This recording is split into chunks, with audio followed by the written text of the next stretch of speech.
Hello and welcome to a new Gimp tutorial. This is the first of a new series of tutorials and that are for the updated version of Gimp 2.8 and hopefully these will help you become more confident in using Gimp to use all sorts of image editing, photo manipulation and graphics work.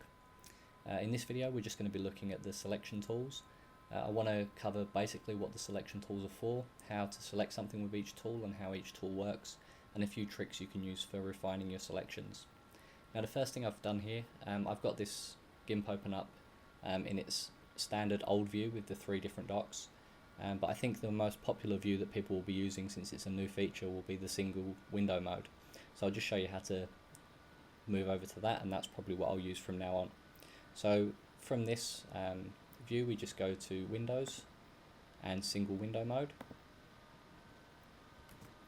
and then we've got the GIMP looking, for want of a better term, looking a bit more like Photoshop.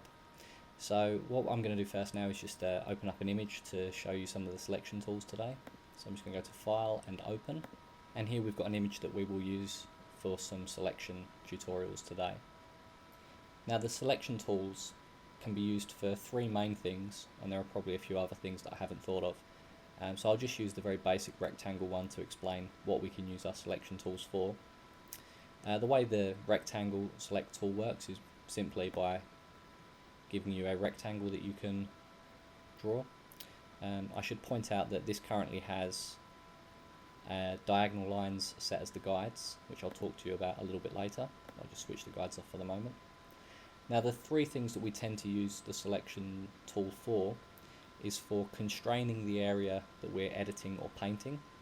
So all I mean by that is if I was to select the paintbrush right now and I wanted to paint within this image, you can see that that works okay. If I want to paint outside my selected area, nothing happens. So what basically happens is, by having the selection there, it's kind of like using masking tape to make sure that we don't paint onto an area that otherwise we'd like to leave alone. So that's one of the main reasons we would use a selection tool, just for constraining that painting area.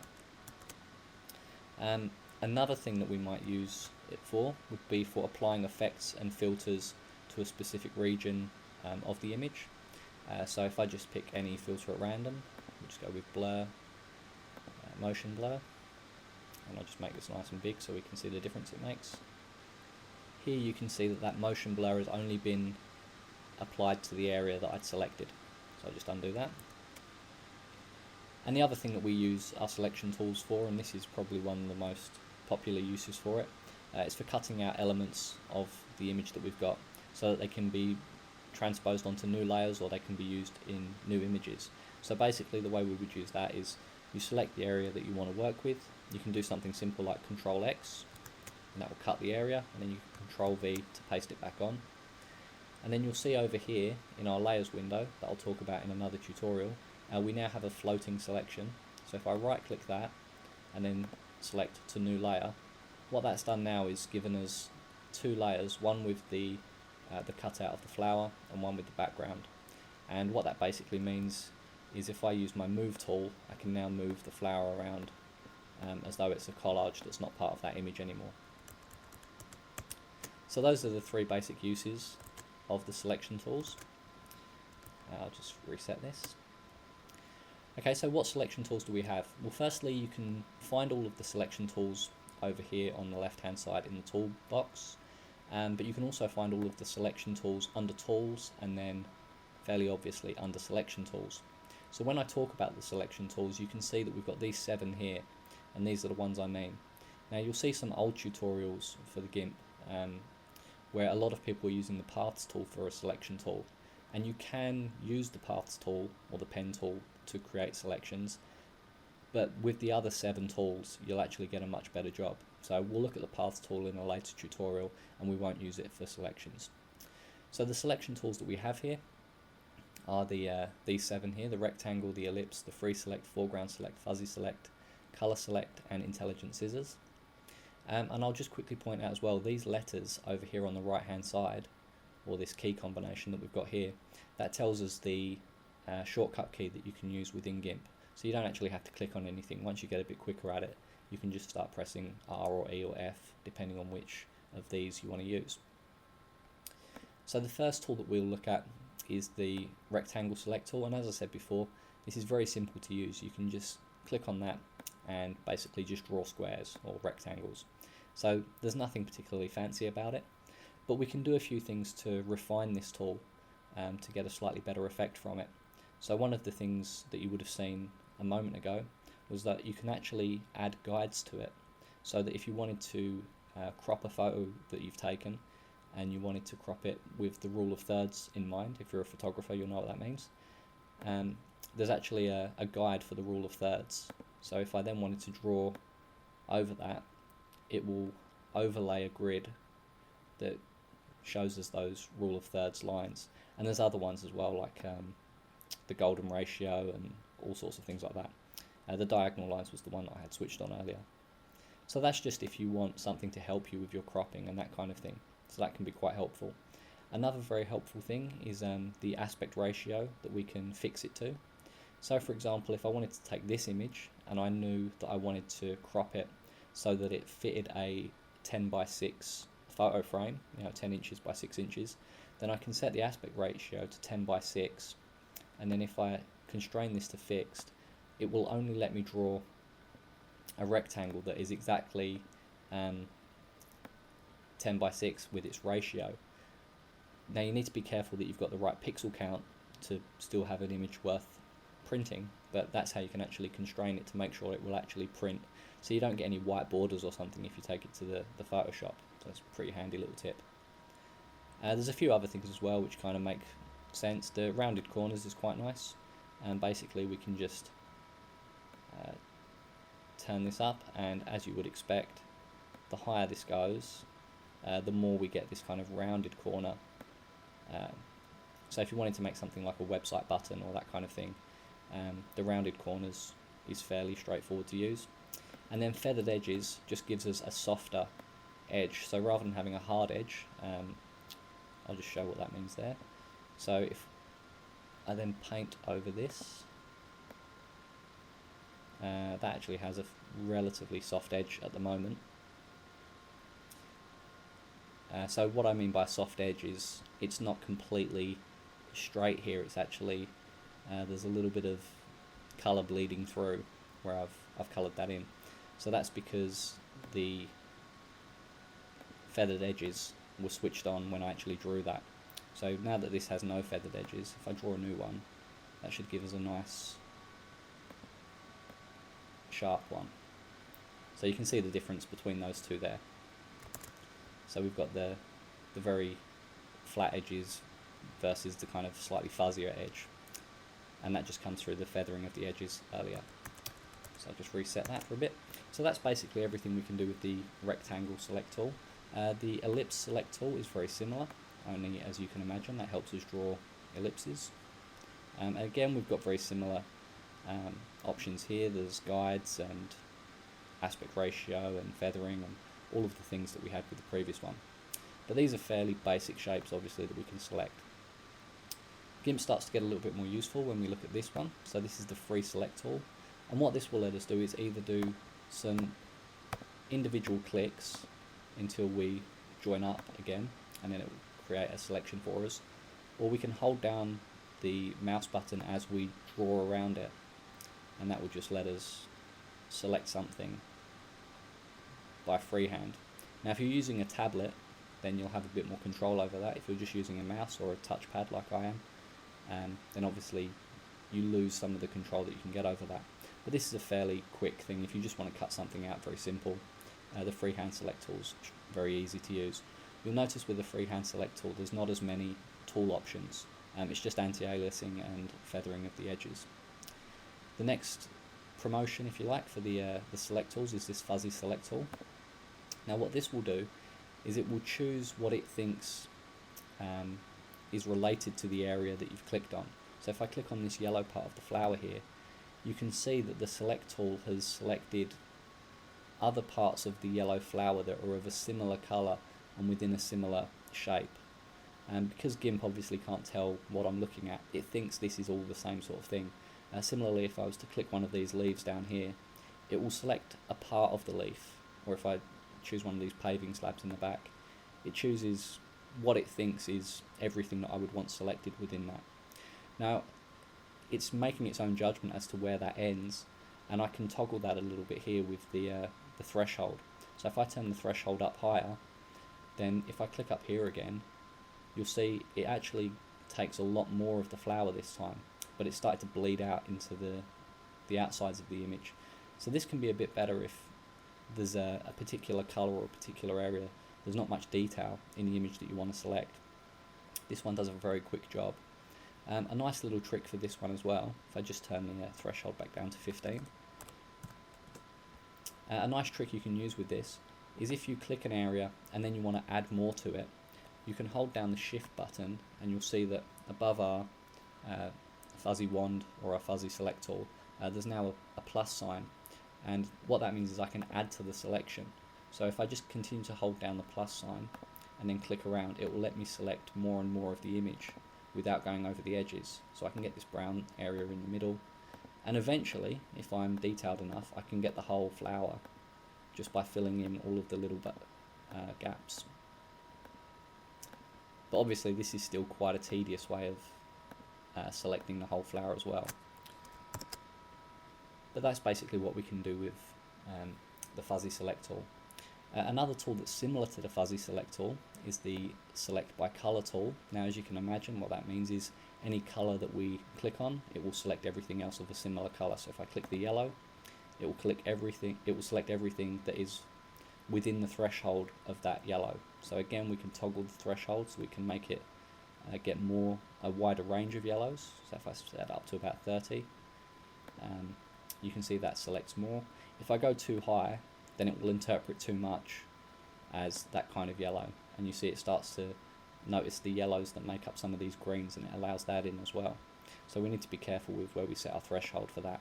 And also, this isn't constrained as the fuzzy select tool is to the edges of what it determines to be the image that you're trying to select. If you choose a color, for example, so this blue, it will choose all. That is way too high a threshold. Just get that back down to 15. If I choose one of these blues, for example, it chooses a little bit of blue from here, but also a little bit of blue from over here because it thinks it matches it. If I choose this terracotta colour, it chooses it from here, and then there's also a little bit on the leaves, there's some on the walls in the background there. So this can be a little bit tricky to use if you're using it in a photograph where there's lots of colours popping up again and again. If you've got a very simple colour that you want to select, this can be a very quick one to use. Now, my two favourite select tools are the final two, the Intelligent Scissors and the Foreground Select. So the way the Intelligent Scissors works, and I think this has had a slight upgrade with Gimp 2.8, basically as we just say I wanted to cut out the whole flower, I just click on the edge of the image that I want to start to cut out, and as I continue to click round, even if it looks like it's going to be a straight edge to begin with, as soon as I release, it draws around the actual edge itself, so it determines where it thinks the edges are. And sometimes it will make a mistake like this, so I can just go back and I can drag this piece over to where I think it is, and then it has a second guess. So it's actually a very good tool. So that did not do a very good job there, so I can just pull that around and then it sees what mistake it made. So if you do very small joins, it's actually very good, but you can actually be quite bold with it and it will still draw quite quickly around the area that you want. So this is probably my favourite tool out of all of them. So I'll just quickly finish this, you can see how it gets. And then basically once you get to the end, when you hover over, you'll see a little linking sign over the icon for the scissors select. So I just click that and it will draw that for us, and then I need to click in the middle of the image or in the middle of the selection, and then we get this what's called the marching ants around the image that we've got there. So that's a very quick tool to use, and it's gotten better, as I say, with this update. And the final tool we can use is a little bit complicated. There's a few steps involved, but it's actually much quicker even than the Intelligent Scissors. The first thing we need to do is, you'll notice once we click on the Foreground Select tool, the icon underneath the cursor that we have is the freehand select icon. It's the lasso. So the first thing we do is we draw a lasso around the foreground of the image. And this just has to be very rough, it doesn't have to be particularly close to it. And then we link up there and you see the little orange dot appears, and then when I release, it has a blue mask over the foreground area, and you'll see that underneath the cursor that we now have the paintbrush tool icon. So what we do here is we colour over all of the separate colours. Now this doesn't have to be very detailed. Basically I want to include some of this brown, I want to include some of the yellow, I want to get as much of the yellow as I can, because there's lots of different shades of yellow that are being used, and I want to make sure I just get over this little bit here. But that's all I need to do. Once I release this, and we can see that it's now going to draw that,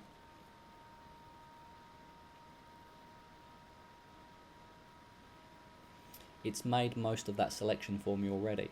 Now everything that's not blue hasn't been selected, so I can see there's still a little bit of the brown leaching through here. It actually looks quite red.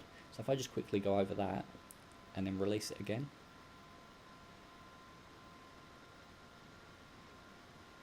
it's picked up more of that, and there's a few little yellow holes, so I'll just quickly go over those,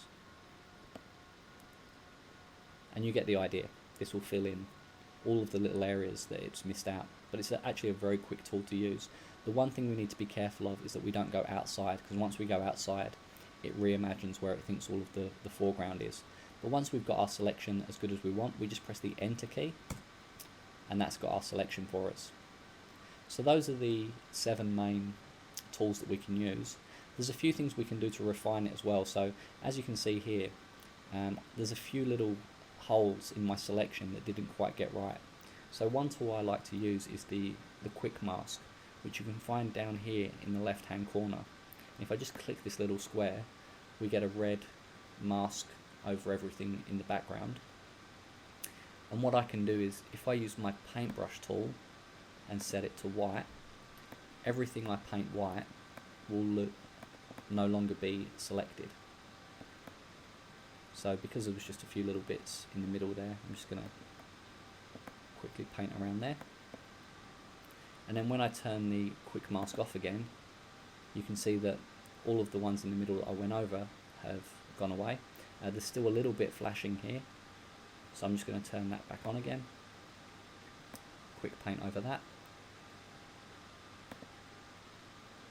Oh, I missed a tiny bit, so I'll just turn that back on. I'm just going to zoom in so I can see what I'm doing.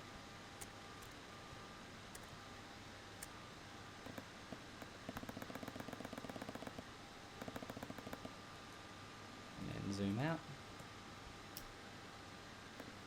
Turn that off and it's perfect, although there's a little bit there, but we'll ignore that. So just because that was maybe a little bit hard to see what was going on there, if I do it on a patch over here that hasn't been selected, I'll just turn the quick mask back on, and if I paint this area over here white and then turn the quick mask off, you can see that this area has been added to our selection now as well, but I'll just undo that because I don't want it. So the quick mask is a good way of just refining the final part of the selection. And then, as I said before, once you've made a selection, you can then use that to either constrain the painting that you do, you can use it to apply a particular filter. So one thing that you'll see that's very, very common with any kind of photo manipulation is something called selective colouring, which is not particularly a difficult thing to do. It's not particularly clever or good, but you see it a lot, so I'll show you how to do it. Now that I've selected the flower in the middle, if I go to select and invert, it will reverse that selection, so now I've got everything outside the flower selected. And if I just go to colours and desaturate, you can see what happens when we make everything but the flower black and white. As I say, nowadays that's a bit tacky. So that's the first tutorial, how to use the selection tools. I hope you find it fairly comprehensive. As I say, there's 7 selection tools, so it can be a bit tricky deciding which is the best one to use, but with a little bit of practice it gets pretty obvious which one will serve you best.